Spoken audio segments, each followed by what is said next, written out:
നമസ്കാരം, എല്ലാവർക്കും competitive exam കോർണറിന്റെ പുതിയൊരു വീഡിയോയിലേക്ക് സ്വാഗതം. 28-ാം തീയതി നടക്കാൻ പോകുന്ന ഡിഗ്രി ലെവൽ പ്രിലിംസിന്റെ സെക്കൻഡ് സ്റ്റേജിലേക്കുള്ള ഹോട്ട് ടോപ്പിക്സും അതിന്റെ റിലേറ്റഡ് ഫാക്ട്സും ആണ് നമ്മൾ പറയുന്നത്.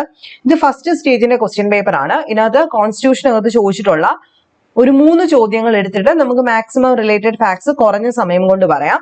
അപ്പൊ ഇതുമായിട്ട് ബന്ധപ്പെട്ട ചോദ്യങ്ങൾ, ഇപ്പൊ ആന്റി ഡിഫെക്ഷൻ ലോ ആണ് ചോദിച്ചിരിക്കുന്ന അമെന്റ്മെന്റ് എങ്കിൽ ബാക്കി കാര്യങ്ങളും കൂടെ ഇതുമായിട്ട് ബന്ധപ്പെട്ട് ഇനിയും ചോദിക്കാൻ സാധ്യതയുള്ള അമെന്റ്മെന്റ്സും കൂടെ നമുക്ക് വേഗത്തിൽ ഒന്ന് പറഞ്ഞു പോകാം. Okay, question number 23. Which of the following statement are or is true to anti defection law? താഴെ തന്നിരിക്കുന്ന സ്റ്റേറ്റ്മെന്റിനകത്ത് ആന്റി ഡിഫെക്ഷൻ ലോയുമായിട്ട് ബന്ധപ്പെട്ട സ്റ്റേറ്റ്മെന്റുകൾ ഏതൊക്കെയാണെന്നാണ് ചോദ്യം. 1. Add to the constitution in 1985. 1985 add ചെയ്തത്. 52ാം അമെന്റ്മെന്റ് ആക്ട് ആണിത്. 10ാമത്തെ ഷെഡ്യൂള് ഇത് പ്രകാരം കൂട്ടിച്ചേർത്തു. ഇത്രയുമാണ് നമ്മുടെ ചോദ്യം. അപ്പൊ നമുക്ക് ആന്റി ഡിഫെക്ഷൻ ലോയെ പറ്റിയിട്ട് കൂടുതലായിട്ട് പറയാം. ആന്റി ഡിഫെക്ഷൻ ലോയുടെ മലയാളമാണ് കൂറുമാറ്റ നിരോധന നിയമം. എന്താണ്? കൂറുമാറ്റ നിരോധന നിയമം ആണല്ലോ. ഇതാണ് ഇതിന്റെ മലയാളത്തിലെ പേര്. ഇത് 52ാം ഭേദഗതി പ്രകാരം 1985 വരുന്നത്. അപ്പൊ ഈ സ്റ്റേറ്റ്മെന്റ് ശരിയായി, ഈ സ്റ്റേറ്റ്മെന്റും ശരിയായി. ഇനി നമുക്ക് ഇതിനെ പറ്റിയിട്ട് പറയാനുള്ളത്, ഇത് പ്രഖ്യാപിച്ച പ്രധാനമന്ത്രി 1985 ആരായിരുന്നു? രാജീവ് ഗാന്ധിയാണ് പ്രധാനമന്ത്രി. ആ സമയത്തെ പ്രസിഡന്റ് ആയിരുന്നു ഗ്യാനി സെയിൽ സിംഗ്, അല്ലെ? ഗ്യാനി സെയിൽ സിംഗ്. ഇനി ഇങ്ങനെ ഒരു ചോദ്യം ചോദിക്കുവാണെങ്കിൽ ഇനി അങ്ങനെ ഒരു സംശയം വേണ്ട. 52ാം ഭരണഘടനാ ഭേദഗതി 1985 പ്രഖ്യാപിക്കുന്ന സമയത്തെ പ്രധാനമന്ത്രി രാജീവ് ഗാന്ധിയും അത് പ്രഖ്യാപിച്ച പ്രസിഡന്റ് ഗ്യാനി സെയിൽ സിംഗുമാണ്. ഇനി എന്താണ് ഇതിന്റെ ആന്റി ഡിഫെക്ഷൻ ലോ എന്ന് പറഞ്ഞു കഴിഞ്ഞാൽ, പാർലമെന്റിലെ അംഗങ്ങള്, സംസ്ഥാന നിയമസഭയിലെ അംഗങ്ങൾ എന്നിവരുടെ അയോഗ്യതയെ കുറിച്ചുള്ള കാര്യമാണ് ഇതിനകത്ത് കൂടുതലായിട്ട് പറയുന്നത്. ആരുടെയൊക്കെ? പാർലമെന്റിലെ അംഗങ്ങളെയും സംസ്ഥാന നിയമസഭാ അംഗങ്ങളുടെയും അയോഗ്യതയെ പറ്റിയിട്ടാണ് ആന്റി ഡിഫെക്ഷൻ ലോയ്ക്കകത്ത് പറയുന്നത്. ഇനി നോക്കിക്കേ, 1985 52ാം ഭരണഘടനാ ഭേദഗതി വഴിയാണ് ഈ ഒരു കൂറുമാറ്റ നിരോധന നിയമം പാസ്സാക്കുന്നത്. ഭരണഘടനയുടെ, വേണമെങ്കിൽ മലയാളത്തിലേക്ക് വേണമെങ്കിൽ നോക്കാം, 1985 52ാം ഭരണഘടനാ ഭേദഗതിയിലൂടെയാണ് കൂറുമാറ്റ നിരോധന നിയമം എന്തിലേക്ക് കൊണ്ടുവരുന്നത്? ആ ഒരു നിയമം പാസ്സാക്കുന്നത്. ഭരണഘടനയുടെ 102ാം വകുപ്പിലാണ്. 102ാം വകുപ്പിലാണ് ഭരണഘടനയുടെ 102ാം വകുപ്പിലാണ് ഈ ഭേദഗതി വരുത്തിയത്. 102ാം വകുപ്പിൽ ഭേദഗതി നടത്തി. ഇത് പ്രകാരം 10ാം ഷെഡ്യൂള് ഭരണഘടനയിൽ കൂട്ടിച്ചേർത്തു. 10ാമത്തെ ഷെഡ്യൂള് ഭരണഘടനയിൽ കൂട്ടിച്ചേർത്തു. സോ ഈ ഒരു സ്റ്റേറ്റ്മെന്റ് അവിടെ ശരിയായി, അല്ലെ? 3 സ്റ്റേറ്റ്മെന്റ് ശരിയായ ആൻസർ നമുക്ക് കിട്ടിയ ഓൾ ഓഫ് ദി അബോവ്. ബന്ധപ്പെട്ട എല്ലാ സ്റ്റേറ്റ്മെന്റുകളും ശരിയാണ്. ഇനി നമുക്ക് ബാക്കി കാര്യങ്ങൾ. അപ്പൊ 102ാം വകുപ്പ് കൃത്യമായിട്ട് ഓർത്ത് വെച്ചേക്കാം. ഇനി നോക്കിയേ, ഒരു രാഷ്ട്രീയ പാർട്ടിയുടെ ചിഹ്നത്തിൽ മത്സരിച്ചതിന് ശേഷം ജയിച്ചു. ആ പാർട്ടിയിലെ അംഗത്വം സ്വമേധയാ രാജിവെക്കുകയോ രാഷ്ട്രീയ പാർട്ടിയുടെ നിർദ്ദേശത്തിന് വിരുദ്ധമായിട്ട് വോട്ട് ചെയ്യുകയോ സഭയുടെ വോട്ടിൽ നിന്നും വിട്ടു നിൽക്കുകയോ ഒക്കെ ചെയ്തു കഴിഞ്ഞാൽ അംഗത്തിന് സഭാംഗത്വം നഷ്ടപ്പെടും, അല്ലെ? ഒരു പാർട്ടിയുടെ പേരിൽ ആ ചിഹ്നത്തിൽ മത്സരിച്ചാണ് അദ്ദേഹം ജയിച്ചത്. ജയിച്ചതിന് ശേഷം ആ പാർട്ടിയിൽ അംഗത്വം എനിക്ക് വേണ്ടാന്ന് വെച്ച് തള്ളിക്കളയുക, അല്ലെങ്കിൽ രാജിവെച്ചു, അല്ലെങ്കിൽ ഒന്നുകിൽ രാജിവെച്ചു, അല്ലെങ്കിൽ രാഷ്ട്രീയ പാർട്ടിയുടെ നിർദ്ദേശത്തിന് വിരുദ്ധമായിട്ട് അവര് പറയുന്നതിന് ഓപ്പോസിറ്റ് ചെയ്യുക, അല്ലെങ്കിൽ സഭയുടെ ഒരു വോട്ടിംഗ് വരുന്ന സമയത്ത് വോട്ട് ചെയ്യാൻ പോവാതിരിക്കുക. ഇങ്ങനെയൊക്കെ സംഭവിച്ചു കഴിഞ്ഞു കഴിഞ്ഞാൽ അത് എന്തായിട്ട് വരും? അംഗത്തിന് ആ ഒരു സഭയിലുള്ള അംഗത്വം നഷ്ടപ്പെടും, അല്ലെ? കൂറുമാറ്റ നിരോധന നിയമം അനുസരിച്ചിട്ട് ലോക്സഭാ അംഗങ്ങളുടെ അയോഗ്യതയെ സംബന്ധിച്ച് തീരുമാനമെടുക്കുന്നത് ലോക്സഭയുടെ സ്പീക്കർ ആയിരിക്കും. ആരാണ്? ലോക്സഭാ സ്പീക്കറാണ്. കൂറുമാറ്റ നിരോധന നിയമം അനുസരിച്ചിട്ട് ലോക്സഭാ അംഗങ്ങളുടെ അയോഗ്യതയെ സംബന്ധിച്ച് തീരുമാനമെടുക്കുന്നത് ലോക്സഭാ സ്പീക്കറും പ്ലസ് കുറച്ച് ആൾക്കാരൂടെ ഉണ്ട്. രാജ്യസഭാ അംഗങ്ങളുടെ അയോഗ്യതയെ സംബന്ധിച്ച് തീരുമാനമെടുക്കുന്നത് സ്പീക്കർ അല്ല, രാജ്യസഭയുടെ ചെയർമാനാണ്. രാജ്യസഭ ചെയർമാൻ ആണ് തീരുമാനം എടുക്കുന്നത്. ഒന്നുകൂടെ പറയട്ടെ, ഇതിന്റെ നിയമം അനുസരിച്ചിട്ട് ലോക്സഭാ അംഗങ്ങളുടെ അയോഗ്യതയെ സംബന്ധിച്ച് തീരുമാനം എടുക്കുന്നത് ലോക്സഭയിലെ സ്പീക്കറും രാജ്യസഭാ അംഗങ്ങളുടെ അയോഗ്യതയെ സംബന്ധിച്ച് തീരുമാനം എടുക്കുന്നത് രാജ്യസഭയിലെ ചെയർമാനുമായിരിക്കും. ഓക്കെ ആണല്ലോ. ഇനി കേരളത്തില് കൂറുമാറ്റ നിരോധന നിയമം വഴി അയോഗ്യനാക്കപ്പെട്ട ആദ്യത്തെ ഒരു നിയമസഭാംഗമാണ് ബാലകൃഷ്ണപിള്ള, നമ്മുടെ ഗണേശന്റെ അച്ഛൻ. അതുപോലെ കൂറുമാറ്റ നിരോധന നിയമം വഴി പാർലമെന്റിൽ നിന്നും പുറത്താക്കപ്പെട്ടത് മിസോറാമിലെ ലാൽ ദുഹോമ. ഓക്കെ, ലാൽ ദുഹോമയാണ്. ഓക്കെ ആണല്ലോ. അപ്പൊ ഇത്രയും കാര്യങ്ങൾ ഈ കൂറുമാറ്റവുമായിട്ട് ബന്ധപ്പെട്ട് നിങ്ങൾ ഓർത്തിരിക്കണം. ഒന്നുകൂടെ പറയട്ടെ. 1985 52 ഭേദഗതി ഇതും പ്രകാരം 10ാം ഷെഡ്യൂൾ ആഡ് ചെയ്യപ്പെട്ടു. 102 വകുപ്പിലാണ് ഭരണഘടനയിൽ ഭേദഗതി വരുത്തിയത്. ഒരു രാഷ്ട്രീയ പാർട്ടിയുടെ പേരിൽ നിന്ന് ജയിക്കുന്ന ഒരു വ്യക്തി അതിൽ നിന്നും സ്വമേധയാ ജയിച്ചതിന് ശേഷം ആ അംഗത്വത്തിൽ നിന്നും സ്വമേധയാ രാജിവെക്കുകയോ വോട്ടിങ്ങിന് പോവാതിരിക്കുകയോ പാർട്ടി പറയുന്നതിന് ഓപ്പോസിറ്റ് ചെയ്യുകയോ ചെയ്തു കഴിഞ്ഞാൽ അദ്ദേഹത്തിന്റെ അംഗത്വം നഷ്ടപ്പെടും. ഇൻ കേസ് ലോക്സഭയിലാണ് ഇദ്ദേഹം ഉള്ളതെങ്കിൽ ലോക്സഭാ സ്പീക്കർ ഇദ്ദേഹത്തിന്റെ അയോഗ്യത തീരുമാനിക്കും. രാജ്യസഭാ അംഗമാണെങ്കിൽ രാജ്യസഭാ ചെയർമാൻ ആയിരിക്കും തീരുമാനമെടുക്കുന്നത്. സംശയമില്ലെന്ന് വിശ്വസിക്കുന്നു. ഇപ്പൊ PSC ചോദിക്കുന്ന മറ്റ് പ്രധാനപ്പെട്ട 1-2 ഭേദഗതികളൂടെ ഉണ്ട്. അതുകൂടെ ഞാൻ ഒന്ന് പറഞ്ഞോട്ടെ. ഇതിനകത്ത് 91 ഭേദഗതി നിങ്ങൾ വായിച്ചു നോക്കിയിട്ട് പോണേ. 91 ഭേദഗതി ഇപ്പൊ PSCയുടെ ഏറ്റവും ലേറ്റസ്റ്റ് ചോദ്യത്തിൽ വന്നൊരു ചോദ്യമാണ്. 91 ഭേദഗതി 2003 വന്നത്. എന്നാണ് 2003 കേന്ദ്രത്തിലും സംസ്ഥാനങ്ങളിലും മന്ത്രിമാരുടെ എണ്ണം അധോസഭയുടെ 15% കൂടുതലോ, അധോസഭ മീൻസ് ലോക്സഭയുടെ 15% കൂടാൻ പാടില്ല. ഓക്കെ, എന്താ? കേന്ദ്രത്തിലും സംസ്ഥാനങ്ങളിലും മന്ത്രിമാരുടെ എണ്ണം അധോസഭയുടെ 50% കൂടാൻ പാടില്ലെന്ന വ്യവസ്ഥ ചെയ്യുന്നത് 91 ഭേദഗതി പ്രകാരമാണ്. സംസ്ഥാനങ്ങളുടെ കാര്യത്തിൽ മന്ത്രിമാരുടെ എണ്ണം 12 കുറയാനും പാടില്ലെന്ന് പറയുന്നുണ്ട്. സംസ്ഥാനങ്ങളില് മന്ത്രിമാരുടെ എണ്ണം 12 കുറയാൻ പാടില്ല. കേന്ദ്രത്തിലും സംസ്ഥാനങ്ങളിലൂടെ മന്ത്രിമാരുടെ എണ്ണം അധോസഭയുടെ 15% കൂടാനും പാടില്ല. ഓക്കെ ആണല്ലോ. അപ്പം ഇതിന്റെ കൂട്ടത്തിൽ ഒരു സ്റ്റേറ്റ്മെന്റ് കൂടെ ഉണ്ട്. ഈ കൂറുമാറ്റ നിരോധന നിയമം വഴി അയോഗ്യനാക്കപ്പെടുന്ന ഒരു MPയെയോ MLAയെയോ അയോഗ്യതയുടെ കാലാവധി അവസാനിക്കുന്നത് വരെ മന്ത്രിയായി നിയമിക്കാൻ പാടില്ലെന്നും 91 ഭേദഗതി പറയുന്നുണ്ട്. ഇപ്പൊ നമ്മൾ കൂറുമാറ്റം പറഞ്ഞു. ആ കൂട്ടത്തിൽ തന്നെ അങ്ങനെ ഒരാളെ അയോഗ്യനാക്കിയെങ്കിൽ അയോഗ്യതയുടെ ഒരു കാലാവധി കാണും. ആ കാലാവധി കഴിയുന്നിടം വരെ ഒരു കാരണവശാലും മന്ത്രിയായിട്ട് നിയമിക്കാൻ പാടില്ല എന്നും കൂടെ ആര് പറയുന്നുണ്ട്? 91 ഭേദഗതി പറയുന്നുണ്ട്. പിന്നെ സ്ഥിരമായിട്ട് ചോദിക്കുന്നത് 86 ചോദിക്കാറുണ്ട്. ഇത് നിങ്ങൾക്ക് എല്ലാവർക്കും അറിയാം, 86. എന്നാൽ 89 ഒന്ന് നോക്കുക. 89 ഭേദഗതി വായിച്ചിട്ട് പോവുക. ഇത് 2003 തന്നെയാണ് 89 ഭേദഗതി. AB വാജ്പേയിയുടെ സമയത്ത്, അബ്ദുൽ കലാമിന്റെ സമയത്താണ് വരുന്നത്. ദേശീയ പട്ടികജാതി പട്ടികവർഗ കമ്മീഷനെ വിഭജിച്ച് ദേശീയ പട്ടികജാതി കമ്മീഷൻ എന്നും ദേശീയ പട്ടികവർഗ കമ്മീഷൻ എന്നും രണ്ടായിട്ട് രൂപീകരിച്ച ഭരണഘടനാ ഭേദഗതി 89 2003. എന്താണ്?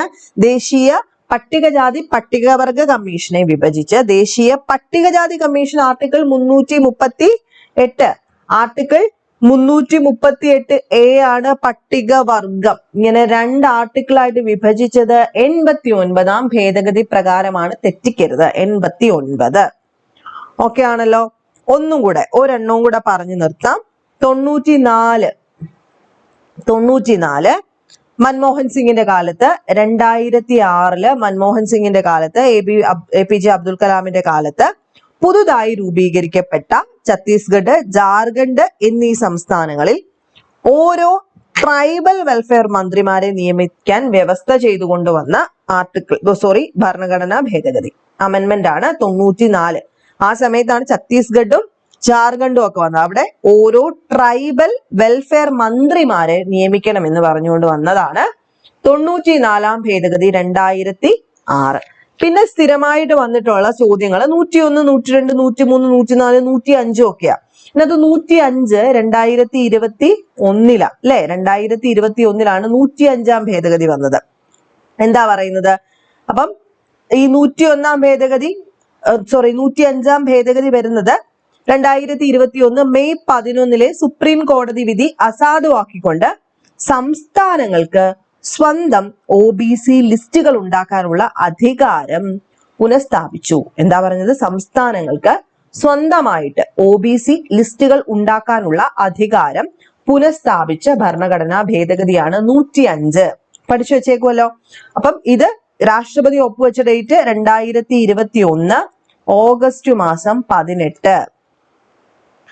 അതുപോലെ ആർട്ടിക്കിൾസ് ഏതൊക്കെയാണ് ഭേദഗതി വരുത്തിയത്? 338B, 342A, 366. 338B, 342, 366 എന്നീ ഭരണഘടന ഈ ഭേദഗതി പ്രകാരം ആർട്ടിക്കിൾസിന് ചേഞ്ച് കൊണ്ടുവന്നു. എന്താ പറഞ്ഞത്? സംസ്ഥാനങ്ങൾക്ക് സ്വന്തം OBC ലിസ്റ്റുകൾ ഉണ്ടാക്കാനുള്ള അധികാരം പുനഃസ്ഥാപിച്ചാണ്. നേരത്തെ ഉണ്ടായിരുന്നു, പിന്നെ സുപ്രീം കോടതി വിധി വന്നു, പിന്നെ പുനഃസ്ഥാപിച്ചു കൊണ്ടുവന്ന ഭേദഗതിയാണ് 105-ാം ഭേദഗതി 2021 ആണല്ലോ. അതുപോലെ 104 എന്താണെന്ന് എല്ലാവർക്കും അറിയാലോ. എന്താ അത്? നിയമനിർമ്മാണ സഭകളിലെ SC ST ആംഗ്ലോ ഇന്ത്യൻ വിഭാഗത്തിലെ റിസർവേഷൻ സംബന്ധിക്കുന്ന ഭാഗങ്ങളിൽ ഭേദഗതി വരുത്തിയതാണ്. അതെല്ലാവർക്കും അറിയാവുന്ന പോയിന്റ് ആണ്. ഞാൻ അതിനെ പറ്റിയിട്ട് കൂടുതൽ പറയുന്നില്ല. പിന്നെ GST ഒക്കെ സ്ഥിരമായിട്ട് ചോദിക്കാറുണ്ട്. അപ്പൊ ഇത്രയും പോയിന്റ്സ് നിങ്ങൾ ഓർത്തു വെച്ചേക്കാം. അതിന്റെ കൂട്ടത്തിൽ തന്നെ നിങ്ങൾ ഈ 1-ാം ഭേദഗതി, ഇപ്പൊ ഏതാണ്ട് ഒരു ചോദ്യപേപ്പർ ഞാൻ കണ്ടതാണ്, ഫസ്റ്റ് 1-ാം ഭേദഗതിയെ പറ്റിയിട്ടൊക്കെ ചോദിക്കുന്നുണ്ട്. അതായത് എന്താണ്, 9-ാം പട്ടിക കൂട്ടിച്ചേർത്തതാണ് 1-ാം ഭേദഗതി. അടിയന്തരാവസ്ഥ സമയത്ത് അഭിപ്രായ സ്വാതന്ത്ര്യത്തിന് നിയന്ത്രണം ഏർപ്പെടുത്താൻ വ്യവസ്ഥ ചെയ്തിരുന്നു. 31A-യും 31B-യും ഒക്കെ കൂട്ടിച്ചേർക്കപ്പെട്ടു. ഓക്കെ, അത് ഇപ്പം ഏതോ ഒരു ക്വസ്റ്റ്യൻ പേപ്പറിൽ കണ്ടു, അതുകൊണ്ടൊന്ന് ഓർമ്മിപ്പിച്ചെന്നേ ഉള്ളൂ. ഈ ഭേദഗതിയൊക്കെ ഒന്ന് ടച്ച് ചെയ്ത് പോവാനാണ് പറയുന്നത്. അപ്പം അടുത്ത ക്വസ്റ്റ്യനിലേക്ക് പോകാം. രണ്ടാമത്തത് വകുപ്പുവൽക്കരണം. 4 അടിസ്ഥാന 4P ഡിപ്പാർട്ട്മെന്റൈസേഷനെ പറ്റിയിട്ടാണ് ഉദ്ദേശിക്കുന്നത്. The 4 bases of departmentization is popularly known as 4P. 4P എന്നറിയപ്പെടുന്ന ഡിപ്പാർട്ട്മെന്റിലെ Pകൾ ഏതൊക്കെയാണ്? Purpose, promotion, process, person and place. ഇവിടെ കൃത്യമായിട്ട് ഓർത്തു വെച്ചേക്കാം. ഡിപ്പാർട്ട്മെന്റൈസേഷൻ ഇസ് എ പ്രോസസ്. എന്താണ് ഈ ഡിപ്പാർട്ട്മെന്റൈസേഷൻ? വകുപ്പുവൽക്കരണം എന്ന് വെച്ച് കഴിഞ്ഞാല് വകുപ്പിനകത്ത്, ഒരു ഡിപ്പാർട്ട്മെന്റിൽ കുറെ ആൾക്കാരില്ലേ, കുറെ ഗ്രൂപ്പുകളുടെ ആക്ടിവിറ്റീസ് ആണ് ഒരു ഡിപ്പാർട്ട്മെന്റിൽ കാണുന്നത്. ഫോർ എക്സാമ്പിൾ, ഒരു ഇറിഗേഷൻ ഡിപ്പാർട്ട്മെന്റ്. ആ ഇറിഗേഷൻ ഡിപ്പാർട്ട്മെന്റ് ഒരാളാണോ? കുറെ ആൾക്കാരുണ്ട് അല്ലെ? കുറെ ആൾക്കാർ ചേർന്നിട്ട് നടത്തുന്ന ഒരു ഗ്രൂപ്പ് ആക്ടിവിറ്റി ആണ് അവിടെ കാണുന്നത്. അപ്പൊ ഇതിനകത്ത് കുറെ ടാസ്കുകളും ഉണ്ടായിരിക്കും അല്ലെ? ഈ ടാസ്കുകളെ എല്ലാം കൂടെ ചേർത്തിട്ടാണ് നമ്മൾ എന്ത് വിളിക്കുന്നത്? ഡിപ്പാർട്ട്മെന്റൈസേഷൻ എന്ന് വിളിക്കുന്നത്. അപ്പൊ departmentization is a process of grouping activity and task in the department അല്ലെ? ഓരോ ടാസ്കുകൾ ഡിപ്പാർട്ട്മെന്റിലേക്ക് ചെയ്യുന്ന ആ ഒരു പ്രോസസ്സിനെയാണ്. അപ്പൊ ഡിപ്പാർട്ട്മെന്റിനകത്ത് ആരൊക്കെ വേണം? ഒരു കാര്യം ചെയ്യണമെങ്കിൽ അതിനെന്ത് വേണം? ആദ്യം ഒരു കാരണം വേണം, ഒരു പർപ്പസ് ഉണ്ടായിരിക്കണം. ആദ്യം എന്ത് വേണം? ഒരു പർപ്പസ് വേണം. എന്താ ചെയ്യാൻ പോകുന്നത്? ഞാൻ എന്തിനു വേണ്ടിയിട്ടാണ് വന്നിരിക്കുന്നത്? ഒരു പർപ്പസ് വേണം ആദ്യം. പിന്നെ അതിനെ പ്രോസസ്സ് ചെയ്യണം, ആ പ്രോസസ്സിലേക്ക് കൊണ്ടുവരണം അല്ലെ? പിന്നെ ഇപ്പം ഒരു പർപ്പസ് വേണമെന്ന് വെച്ച് കഴിഞ്ഞാൽ ഒരു ഡാം നിർമ്മിക്കണം. അതാണ് ഇറിഗേഷൻ ഡിപ്പാർട്ട്മെന്റ്, ഡാം നിർമ്മിക്കണം. ഇതാണ് ഡാം നിർമ്മിക്കുക എന്നുള്ളതാണ് പർപ്പസ്. ഇപ്പൊ കിട്ടി, പർപ്പസ് കിട്ടി, ഡാം നിർമ്മിക്കണം. ഇനി അടുത്തത് ഡാം നിർമ്മിക്കാനുള്ള പ്രോസസ്സിലേക്ക് പോകണം അല്ലെ? ഇനിയും ഡാം നിർമ്മിക്കാനുള്ള പ്രോസസ്സ് വേണം.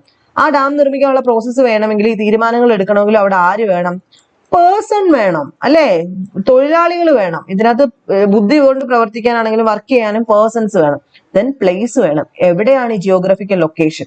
നമ്മൾ പ്ലാൻ ചെയ്യുന്ന പ്ലേസ് വേണം, ഡാം നിർമ്മിക്കാൻ പോകുന്ന പ്ലേസ് വേണം, ഇതെല്ലാം വേണം. So purpose, process, person, place, ഇത്രയുമാണ് ഒരു ഡിപ്പാർട്ട്മെന്റൈസേഷന്റെ 4P എന്ന് പറയുന്നത്. ഇതിനകത്ത് പ്രൊമോഷൻ ഇല്ല. ഓക്കെ, അപ്പൊ purpose, process, person and place. 1, 3, 4 option C ആണ് ആൻസർ ആയിട്ട് വരുന്നത്. ഇവിടെ ആയത് കൂടുതലൊന്നും പറയാനില്ല. അടുത്ത 25-ാമത്തെ ചോദ്യം, ഹ്യൂമൻ റൈറ്റ്സ് ഡേ 2024ന്റെ തീം എന്തായിരുന്നു എന്നാണ് ചോദ്യം. ഏതായിരുന്നു തീം? Our right, our future, right now എന്നുള്ളതായിരുന്നു തീം. ഓക്കെ, അവിടെ അപ്പൊ ഓർത്ത് വെച്ചേക്കാം. ഇതുമായിട്ട് ബന്ധപ്പെട്ട 2023ലെ തീം എന്തായിരുന്നു? 2023ലെ തീം ഫ്രീഡം, നോട്ട് ചെയ്യുക, equality and justice for all. ഇതാണ് 2023ലെ ഹ്യൂമൻ റൈറ്റ്സ് ഡേയുടെ തീം. 2024 നമ്മൾ പഠിച്ചു. 2023 എന്തായിരുന്നു? ദേണ്ട കിടക്കുന്നു. Freedom, equality and justice for all. ഇത് 2023ലെ തീമായിരുന്നു. ഇനി നമുക്ക് ഇതുമായിട്ട് ബന്ധപ്പെട്ട് പ്രധാനമായിട്ടും ചോദിക്കാൻ സാധ്യതയുള്ള കുറച്ച് കാര്യങ്ങളൂടെ നോക്കാം. 2024ലെ വേൾഡ് ചൈൽഡ് ഡേ, അതിന്റെ തീമായിരുന്നു for every child every right. പിന്നെ കുറച്ച് റൈറ്റ്സിന്റെ കാര്യം കൂടെ ഉണ്ട്. Okay, 1-2 fundamental rights. For every child every right, ഇത് 2024ലെ വേൾഡ് ചൈൽഡ് ഡേയുടെ തീമാണ്. ഇനി വേൾഡ് എൻവയോൺമെന്റ് ഡേയുടെ 2023 ചോദിക്കാൻ സാധ്യതയുണ്ട്. World environment day 2023, solutions for plastic pollution. Solution for plastic solution 2023ലെ ലോക എൻവയോൺമെന്റ് ഡേയുടെ പരിസ്ഥിതി ദിനത്തിന്റെ തീമായിരുന്നു. ഇനി സയൻസ് ഡേ 2024 നാഷണൽ സയൻസ് ഡേയുടെ തീമായിരുന്നു ഇൻഡിജീനിയസ്. എഴുതി വെക്കുക, indigenous technologies for Viksit Bharat.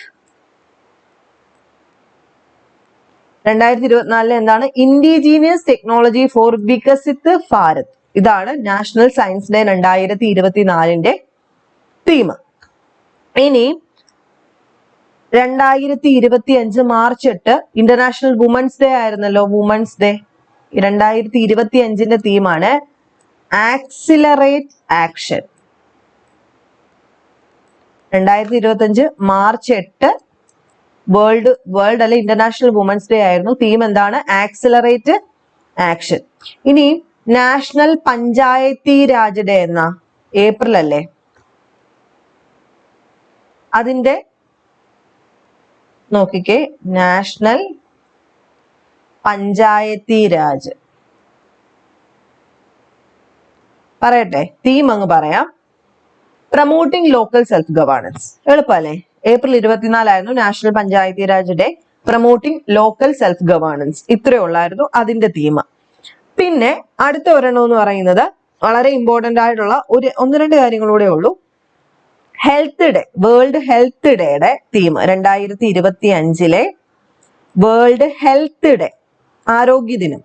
Healthy beginnings hopeful future. എന്തായിരുന്നു? Healthy beginnings hopeful future. 2025 2025 world health ഡേയുടെ തീമാണത്. ഓക്കെ ആണല്ലോ? അപ്പൊ ഇതുമായിട്ട് ബന്ധപ്പെട്ട് കുറെയേറെ ഡേയ്സിന്റെ തീം 23, 24, 25 വായിച്ചിട്ട് പോകാം. അപ്പൊ ഇത്രയും കാര്യങ്ങൾ മനസ്സിലായെന്ന് വിശ്വസിക്കുന്നു. ഇനി നെക്സ്റ്റ് ക്ലാസ്സിൽ നമുക്ക് താഴോട്ട് കുറച്ചേറെ ചോദ്യങ്ങളൂടെ ഉണ്ട്. അതുമായിട്ട് ബന്ധപ്പെട്ട ബാക്കി ഇതൊക്കെ ഈസി ആയിട്ടുള്ള ചോദ്യങ്ങളാണ്. എന്നാലും ബാക്കി റിലേറ്റഡ് ഫാക്ട്സ് നമുക്ക് വേഗത്തിൽ പറയാം. നെക്സ്റ്റ് വീഡിയോയിൽ കാണാം. ബൈ.